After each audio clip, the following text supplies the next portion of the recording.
بسم اللہ الرحمن الرحیم الحمد للہ رب العالمین والصلاة والسلام على اشرف الانبیاء والمرسلین وعلى آلہ وصحبہ ومن تبعہم بإحسان الى یوم الدین اما بعد. محترم حضرات و خواتین، دلوں کے اعمال کی اس گفتگو میں ہم اخلاص کے تعلق سے کچھ باتیں پڑھ رہے ہیں.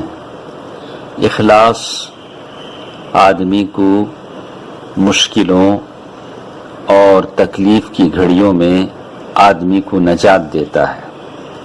بالکل آج لاک ڈاؤن کے اس دور میں جن مشکلوں سے ہم گزر رہے ہیں، ان مشکلوں سے نجات پانے کی بس ایک ہی راہ ہے کہ ہم اخلاص کو اپنا لیں. اور ان حالات میں اگر ہم مخلص ہو جاتے ہیں تو ہماری تکلیفوں کی بعد راحت آ جاتی ہے، اور ان غم زدہ دلوں کو اللہ تبارک و تعالی فرحت اور سرور عطا فرماتے ہیں. کل کے درس میں ہم نے سنا کہ اکرمہ بن ابی جہل، جو ابو جہل کے بیٹے ہیں، جب اللہ کے نبی صلی اللہ علیہ وسلم نے مکہ فتح کر لیا تو یہ اللہ کے نبی صلی اللہ علیہ وسلم کے پاس آنے کے بجائے، اسلام لانے کے بجائے یمن کی طرف بھاگ گئے، اور یمن جانے کے لیے کشتی میں سوار ہوئے. سمندری طوفان نے ان کو آ لیا تو اس کشتی والے نے کہا کہ دیکھیے، اب اس سمندر کی طوفان سے بچنا ہے تو اپنے معبودوں کو چھوڑو، صرف اللہ کو پکارو. اس وقت اکرمہ رضی اللہ عنہ، جو بعد میں مسلمان ہو گئے، انہوں نے کہا واللہ لئن لم ینجنی من البحر الا الاخلاص، قسم خدا کہ اگر اس سمندر میں بس اخلاص ہی مجھے اللہ کے عذاب سے بچا سکتا ہے تو زمین کے اوپر بھی تو وہی بچا سکتا ہے. پھر انہوں نے عہد کیا، وعدہ کیا اللہ تعالیٰ سے کہ اے اللہ، اگر تو مجھے اس طوفان سے بچا کر نکال لے تو میں اللہ کے نبی صلی اللہ علیہ وسلم کے پاس جاؤں گا اور ان کے ہاتھ پر ہاتھ رکھ کر مسلمان ہو جاؤں گا، اور مجھے یقین ہے کہ میں اس کو بہت بخشنے والا ہے، بہت معاف کرنے والا پاؤں گا. تو وہ آئے اور پھر وہ مسلمان ہو گئے. تو کہا کہ اللہ کے نبی صلی اللہ علیہ وسلم معاف کرنے والے تھے، بڑے کریم تھے، بلند اخلاق پر فائز تھے.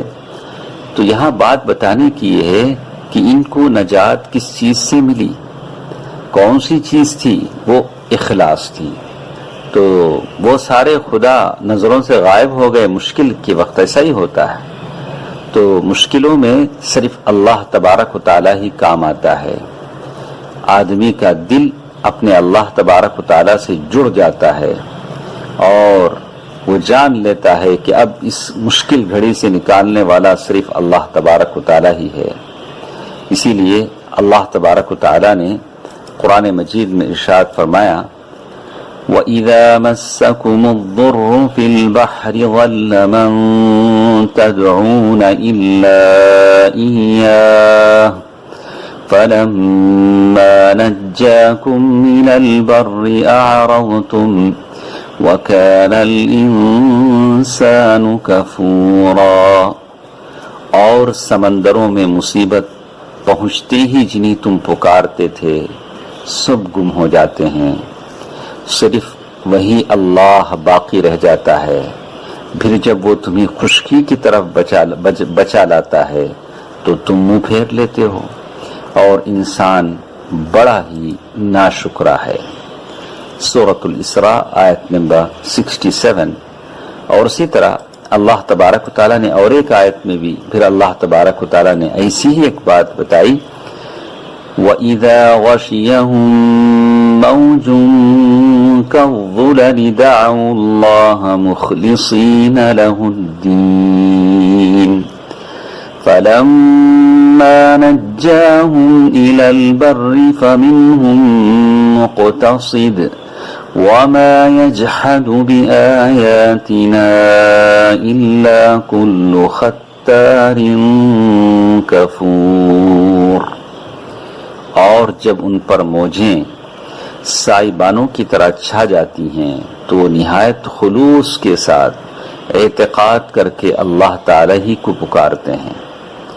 پھر جب وہ اللہ انہیں نجات دے کر زمین کی طرف، خشکی کی طرف پہنچاتا ہے تو کچھ ان میں سے اعتدال پر رہتے ہیں اور ہماری آیتوں کا انکار صرف وہی کرتے ہیں جو بدعہد اور ناشکرے ہوں۔ اللہ تبارک و تعالیٰ نے ان آیتوں میں جو آیت میں نے آپ کے سامنے ابھی پڑھی سورۃ لقمان آیت نمبر 32، ان آیتوں میں سے ہی بات سمجھ میں آتی ہے کہ ایسے مشکلوں کے وقت، ایسے صبر آزما موقعوں پر اللہ کو پکاریں، اللہ کو پکاریں۔ یہاں کوئی اور چیز کام نہیں آئے گی۔ جیسے بہت ساری چیزیں ہمیں بتائی جاتی ہیں وقتاً فوقتاً، ایسا کرو، ایسا بجاؤ، ایسا جلاؤ، یہ ساری چیزیں کام آنے والی نہیں ہیں۔ اللہ تبارک و تعالی سے آدمی صرف اور صرف اللہ تبارک و تعالی کی طرف رجوع کرے، جو احتیاطی تدابیر ہیں اسے اختیار کرے، بیماری سے بچنے کے لیے جو دوائیں ہیں، جو احتیاطی تدابیر ہیں ان کو اختیار کرے اور اللہ تبارک و تعالی سے رجوع کرے۔ ہم ابراہیم علیہ السلام کی زندگی کو دیکھتے ہیں۔ ابراہیم علیہ السلام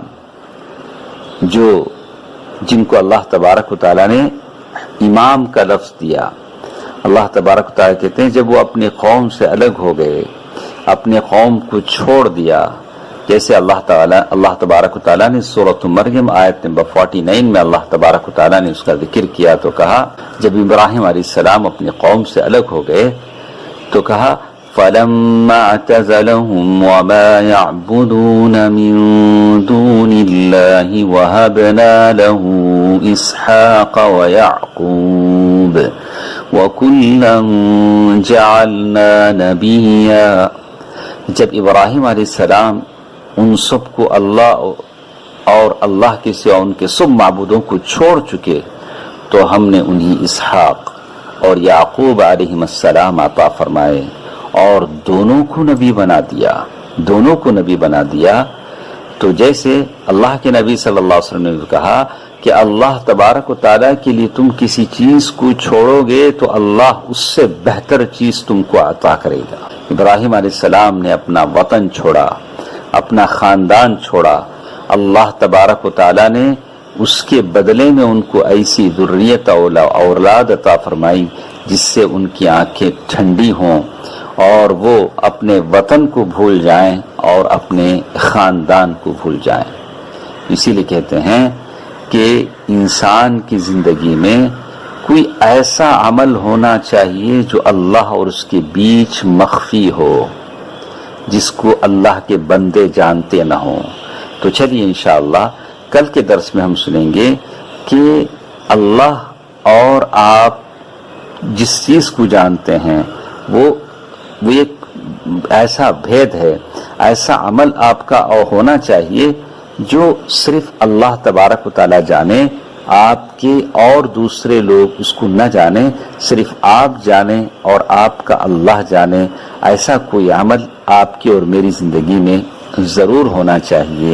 اسی کو کہا فَالْعَبْدُ إِن كَانَ لَهُ خَبِيئَةٌ مِّنْ عَمَلٍ صَالِحٍ۔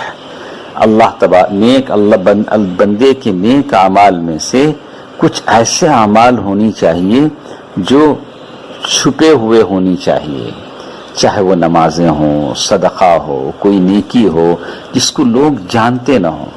بس آدمی کے وہ عمل جو چھپا ہوتا ہے اس کا کیا فائدہ ہوتا ہے، انشاءاللہ کل کے درس میں ہم سنیں گے۔